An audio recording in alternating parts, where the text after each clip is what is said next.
Ace Will's a genius. It's your boy Next Level Ace back with another video. Did you know that in 2026, all gamblers, whether you're professional, casual, it don't matter, all gamblers in 2026 are gonna have to pay taxes on losses. Yeah. Instead of getting that 100% deduction that they used to get, you could just, you win 100,000, lose 100,000, they cancel each other out. That's no longer the case. Now, if you win 100,000, lose 100,000, you can be taxed on that 10,000 because now you can only deduct 90%. Crazy. I know. It sounds insane, don't it? But don't just hear it from me. Hear it from some other people, man. So starting January 1st, 2026, you guys, a new federal tax rule will now change how gambling losses are basically deducted. Under the new law, right, y'all, gamblers will only be able to deduct up to 90% of their gambling losses against their winnings. So instead of the current basically 100%, this means all gambling wins will still be fully taxable, but losses can no longer completely offset them, creating what many are calling phantom income. All right, y'all. As a result, even gamblers who break even over the year could still owe taxes. For example, if someone wins $50,000, right, y'all, and loses $50,000, only $45,000 of those losses will be deductible, leaving $5,000 treated as taxable income despite no real profit. And the change is expected to basically impact casual gamblers, right, high value bettors, and professional gamblers the most. And it has already sparked backlash from the beginning from gambling community, right, y'all, which calls for lawmakers to reverse this law, right, y'all, because at the end of the day, y'all, they're taxing every single thing that we do. So when you go gamble, that's the crazy part, right? It's like, okay, I worked, I got paid, you taxed my check. If I take this same money and go gamble, right? Okay, let's say I win 100,000. Okay, I get it. I just made 100,000. But if I made 100,000, then I lost 100,000, which means I didn't make anything. I'm gonna be taxed on money I don't have, and the money I use to gamble, I already paid taxes on. That's kind of crazy. I want to know, does this also affect like the sports betting? Because sports betting is technically gambling, right? Like, am I tripping? I don't know. Am I tripping? I know sports betting is basically gambling. So all these people that's trying to hit these parlays and, you know what I'm saying? So throughout the year, you putting all this money in gambling. Let's say a lot of people gonna end up negative. Most people not making no money off betting on these games and stuff. You might make a few dollars here and there, but nobody I know is consistently just eating off of that. You know what I mean? But so you're trying to tell me at the end of the year, whatever you spent gambling on these sports betting apps, you're gonna have to turn around and pay taxes on your losses? I don't know. That's kind of crazy, bro. That is kind of crazy. Not gonna hold you. The day has finally come where this crazy tax rule will affect everyone. To make it very easy for you, if you made $100 and lost $100, it will make total sense. You will not pay any taxes because you didn't make any money. But now you could only deduct 90% of your losses starting next year. So in my example, you would still have to pay taxes on $10 that, by the way, you never earned. So for all the degenerates who play craps, roulette, and slots, you guys are cooked. But if you're someone like me who makes predictions or bets on sports, we can totally avoid all of these changes. And if you want to know how, just comment the word "bill" down below and I'll send you exactly how you can do it. The day has finally. He said he know how to avoid it. I seen one guy, I think I got the video, but he was like, hey, move to Canada. I think that's one of the options. That might be the option that everybody go with. Like, go to Canada. I don't know. What? How am I supposed to pay on the loss? Are you slow? Do you know what loss means? That means I don't have it. Now I'm honest enough to tell you that I lost the money. I gambled 100,000, 10,000. I gambled $10,000, lost $10,000, but I owe $1,000. Are you slow? I just told you I lost the money. How you gonna tell me I owe you? I tell you to scum. You gonna give me a bill? What? Hey. Nah, it's time to kill this. We need to impede whatever we gotta do, it need to be done. I ain't never heard nothing like this. It's time to be taxed on the losses. I lost it. Go get it. If you could go get the money, then I'll pay you. But between time, you better get away from me, man. Oh man, paying taxes on money you don't have is insane. I say insane. I just made a word, but insane, bro. Paying taxes on money you don't have is insane. Just think about it like this, right? Imagine this, hypothetical. You know what I'm saying? We're all scheduled for a certain amount of hours every year at work, right? So, you might be scheduled from, I don't know, let's just keep it normal. You scheduled from 9 to 5, Monday through Friday, 40 hours a week, for, 52 weeks. So you do the math, right? Let's say you don't work all those hours. Anything can happen. Plant shut down, job closed for a couple weeks, whatever that number is. You don't work that many hours at the end of the year, but you're still taxed on the money that you could have made. That's basically what this is. It's like you still gotta pay though, because you could have had it. You know what I'm saying? Like, what? Nah, that is crazy, bro. Like, that is crazy. Just think about it like that. That is insane, bro. Now, there's a lot of good things about the big, beautiful bill, but here's one thing that's so obviously bad. I'm like, how the hell did Donald Trump let this slip through? Let's say you're a gambler, right? And you're fortunate enough to be able to gamble $100,000 cash. But let's say you lose that $100,000. The way it's always been with wins and losses is that you've been able to deduct 100% of that $100,000 loss, which makes it a stalemate. You don't owe any money. But now in the big, beautiful bill, they said that you can only do up to 90% of the deduction, which means if you gamble $100,000 and you lose $100,000, you now owe $10,000. That is so obviously fucking insane. Like, you mean to tell me if somebody gambled with $10,000 and they lose $10,000, they owe $1,000? I had to double check to make sure that this wasn't real. So just think about it. If you gamble and you lose 10,000, that 10,000 is gonna cost you an extra 1,000. So really, you just lost $11,000. Well, let me not throw that out there like that. That $1,000 is gonna be considered taxable income. Not saying you owe 1,000, but you know what I'm saying. You gotta pay taxes on $1,000. So essentially, that 10,000 is gonna cost you whatever you have to pay on that 1,000. See what I'm saying?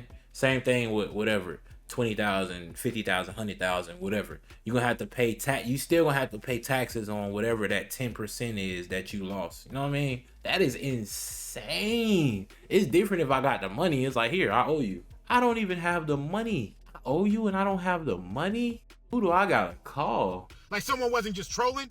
And I looked, and apparently this is real. This is actually in the bill. I'm like, how did Trump's regime not catch this? This is such an obvious, like, no. Don't, that can't be in the bill. That's fucking crazy. It makes zero sense. So gambling, like the gambling world's like, yo, this is the dumbest shit ever. Listen to me. Trump has been on a fucking roll. Like, he ain't been taking no losses. But this is so blatantly like, did they sneak this in at the last minute or some shit? And he didn't get a chance to look at it? The bill is great. But this is one of the most obvious, like, what the hell? You gamble 10,000, and if you lose 10,000, you owe $1,000 because you could only claim up to 90% of the 10,000 that you lost. Who in the?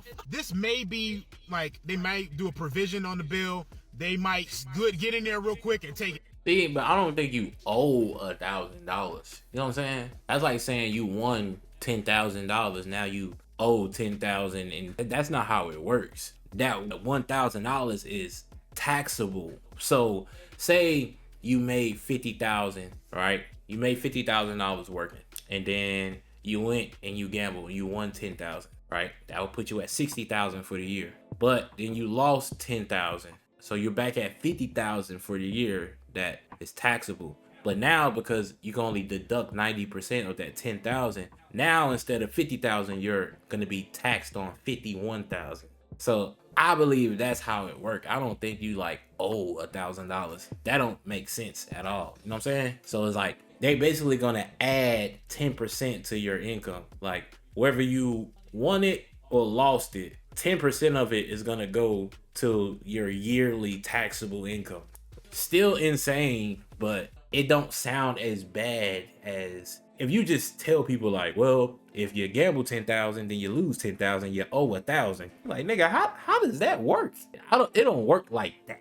That make it sound way worse than when it actually. It's still insane because I gotta pay taxes on money I don't have that I didn't make. You know what I'm saying? But you're not actually paying. Like, you don't owe $1,000. You know what I'm saying? You owe whatever your tax rate is on that 10% of whatever you know what I'm saying? Still crazy, but that's just a better explanation of what's going on. I don't know what they're gonna do, but the Bills. And I could be wrong, so correct me if you if you know, because I'm just guessing. Like it don't owing $1,000 just don't sound correct. Like how do I just owe 1,000? That don't add up. You know what I mean? Going through, they already voted on it. This is gonna stand. Very, very rare L.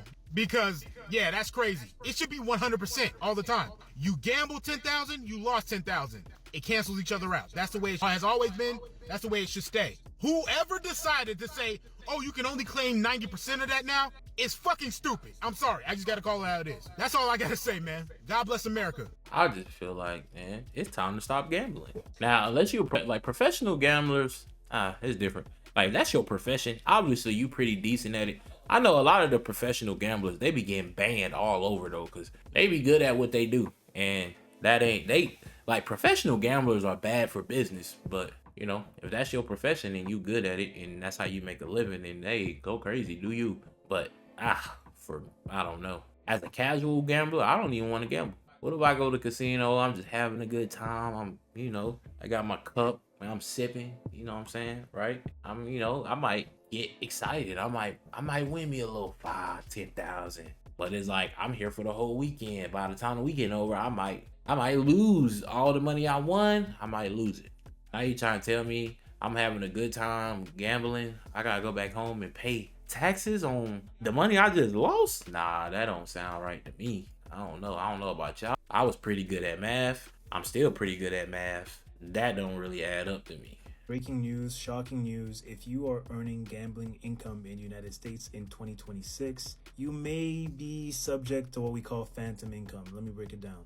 So basically, when you earn gambling winnings, whether you are a casual player or a professional player in the United States, you have to claim 100% of your gambling winnings, right? So if you have made $100,000 from gambling in a year, that goes on to your income, your revenue for the year. Now, if you have gambling losses, say again, you had $100,000 of losses, so you ended up not making any money. In 2026, you can only deduct up to 90% of your losses. So in the example that I just gave, you would actually only be able to deduct $90,000, even though you did have $100,000 of expenses. And if we do the math, you had $100K of income, but only $90K of deductions, which means that you would actually have to pay tax on $10K of taxable income, although you didn't earn that $10K of taxable income. You might be like, Ronnie, what's the solution to this? Like, how did this happen? In terms of how it did happen, this is part of Trump's new bill, the One Big Beautiful Bill. It kicks off January 1st, so in about 2-3 weeks. As for what you should do about it, if you're a casual gambler, you could always move to Canada, all right? And no taxes on gambling winnings occasionally, unless you're a business owner, unless you do it professionally. If you're a professional gambler, you do have to report that business income from gambling, but you can still report all of your gambling deductions, right? So again, it's 100% of those deductions, so not 90%. So you wouldn't have phantom income in Canada. So yeah, that would be the solution. Move on to the north. All right, I want to know one thing though. Before this video ends, I need to know one thing, right? I want to know what's in the big beautiful bill. Like, if this is taking effect, it's going into effect January 1st, which is, come on, we talking like what, 2 weeks away? What is in this bill, bro? We need to know what's in this bill, bro. Let me see. Let me fix that. All right, let's see what's in this bill, man. We gonna get some of this information from Dave Ramsey. Now all of this might not be 100% correct. I don't know, but I'm gonna look into it behind the scenes and see what's going on with it. But Dave Ramsey I'll say he's a pretty credible source. I don't think he would intentionally try to steer you wrong, but then again, I could be wrong. I know Dave Ramsey from financial advice and stuff. I don't really know him from a political standpoint. So let me just throw that out there, but let's see. Beautiful bill. So everybody's wanting to know, okay, is the world going to come to an end because of it, or is the world honestly going to get better? Well, as usual with Washington, there's some things that are good and there's some things that are not good. First, boom, right off the bat, he let you know, look, hey, it's some good things in here, it's some not so good things in here. So right off the jump, we get an understanding that from what I can see right now, he's shooting straight. He's gonna tell you what it is. So let's see. Is the 20 2017 tax cuts were made permanent. They were scheduled to run out. And that's huge because the main thing that happened is 90 some odd percent of Americans take the standard deduction, do not itemize. And the 2017 raised the standard deduction super high. And so it keeps you from having to pay federal income tax for a whole bunch of you at all, just because you get this huge standard deduction. That's some real savings for most people. And they increased it another $1,500 in 2025, not for 24, but for 25, which when you file next year, you'll see that. And it's going to continue to increase adjusted for inflation. So that's a nice thing there. So it makes the income tax filings be fairly easy for most people. No taxes on tips and overtime. A politician kept a campaign promise. No. Now, okay, I don't know if this is actually active right now. Like, is all of this going into effect on January 1st, or is some of this stuff already happening? Because some people were talking as if the no taxes on overtime and stuff was already going on. And it's like, I work a lot of overtime. When I look at my check, it still looks like I'm being taxed. Now, it could be because it didn't start yet. It don't start till January. So maybe that's the case. You know what I'm saying? Like I said, I'm gonna look into more of this on my own time, you know, after the video over. I'm gonna do some research just for my own personal knowledge. But I'm just interested to know, like, did this start already or is it starting in January? If so, my checks is gonna be crazy. It's fairly unusual. Doesn't happen much. He dreamed that up and everybody went bonkers, and they actually did it. Now, it's got limitations to it. The bill adds a tax deduction of up to $25,000 for income from tips. So you don't pay taxes on that. And that's not dollar for dollar, but it will reduce your taxable income by that much. Exactly. Which is helpful. That's still a few $1,000 for most people that work on tips. Yeah, and it's only for 3 years, 25 through 28, and then it expires. The deduction phases out if you make over $150,000 a year or $300,000 for couples. Same thing for overtime. It phases out on that and is only for 3 years. And the bill adds a tax deduction of up to $12,500, $25,000 for couples for qualified overtime wages. So that's good. That's good. That's a move. Trump accounts, babe. What are qualified overtime wages? These are questions you gotta ask. Like, it be the little word, it be how they word it that be important. Qualified overtime wages. So based off that, that's telling me all overtime wages aren't qualified. Or is it just all your overtime hours are qualified until you hit that number, you know, until you hit your cap? And then after that, the rest of your overtime hours don't qualify anymore. Maybe that's it. I don't know. Born from the start of 25 to the end of 28 would receive a $1,000 Trump account deposit. Where is that going? It goes into it's managed by the Treasury, and there are no tax advantages like there would be with a 529 plan or a Roth IRA. So the best part is the free $1,000. It's just $1,000. You get $1,000, and that, you know, it'll have compound growth. I'm not sure how they're investing it. I'm not sure how much control you'll have. Like none. But it does have restrictions, and you know, you have to withdraw it at a certain time and all that kind of stuff. But it can be used for college, home buying, starting a business. One time, it's useless. Yes. So I was excited at first. And they're handling it. Because I thought this could replace your political BS. But it's not enough. Student loan overhaul. I'm not going to get into that. Don't take student loans, okay? Auto updates. Those who buy American-made new vehicles can deduct up to $10,000 a year in interest on the auto loans. And that deduction phases out if you make more than $100K or $200 for couples. The bill ends a $7,500 tax credit for the EVs. Bro, I'm towing that line, bro. I ain't trying to put my business out there though, but like, it was like you have that right there, the $10,000 deduction on any new American-made vehicle, and you don't qualify if you make over 100K. I know for the average, for most people not making 100K. Even though y'all like to act like $100,000 isn't a lot of money, yes, I get it. After you pay taxes and stuff, 100,000 really ain't 100,000. It's more like 60 or whatever. You know what I'm saying? But imagine you making 60. That mean that 60 not really 60. It's more like 40. So you know what I'm saying? Or that 100 really like 70, 80, and that 60 is like 40, 50. You know what I mean? It's like You trying to tell me the extra money don't mean much? Hey, it do. That was coming. We knew Elon was pissed. All right. Bill ends tax credits for rooftop solar, geothermal heat pumps, and other energy-efficient home devices at the end of 2025. If you're going to do any of that and want the federal tax credit for that, you do it by the end of this year, installed and paid. Can't just be contracted for. Has to actually be done by the end of the year. Medicaid reduction. The bill creates a tax deduction of $6,000 for seniors for 3 years, 25 to 28. The deduction decreases if you make more than 75 or 150,000 for couples. Currently, no proof of work is required to receive Medicaid. The bill requires by the end of 26 most adults who do not have children younger than 14 to document 80 hours of work to get Medicaid. That's per month. Volunteering or training. Not a week. Don't worry, guys. Or something. Yeah, so that's about a part-time job right there. So you have to work in order to get it. Doing something, to get this welfare. For able-bodied adults. Exactly. SALT deduction, SALT, that is. This bill raises the current cap on the state and local taxes that people in high tax states have to write off on their federal returns from to $40,000 from $10,000 that you can write off if you live in one of those income tax states.